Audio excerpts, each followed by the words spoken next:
Hi everyone. In today's video, we're going to walk through the process of linking your store to Shein using Item DI. Let's get started. First, log into the Shein platform, then log in to Item DI. Once successfully logged in, select a merchant to start your business. Now let's create a link to Shein.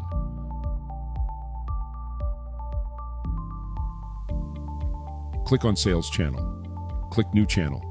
Select Shein.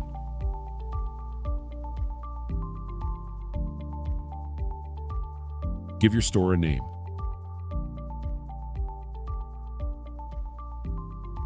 Click Go to Verify. Check Shein's authorization. If the authorization is successful, the page will automatically close.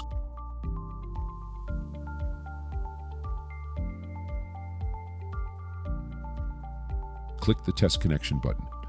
Once the test is successful, you can submit. You can also share the link for authorization through the Share Link button. Click the Copy button to copy the generated link and send it to the person responsible for operating the authorization. If you need to automatically start the synchronization task for this channel, you can check the box for auto-sync. Alternatively, you can manually start the synchronization task. To configure the sync settings, click Schedule and Setting to enter the data transmission configuration page.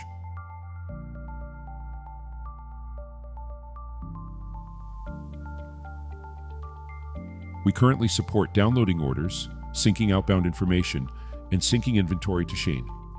Select the function S. You want us to sync for you? And choose the frequency of sync. After the settings are successfully configured, we will synchronize the data based on your selections.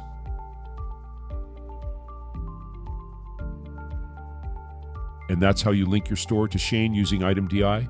Thanks for watching, and don't forget to check out our other tutorials for more helpful tips. See you next time.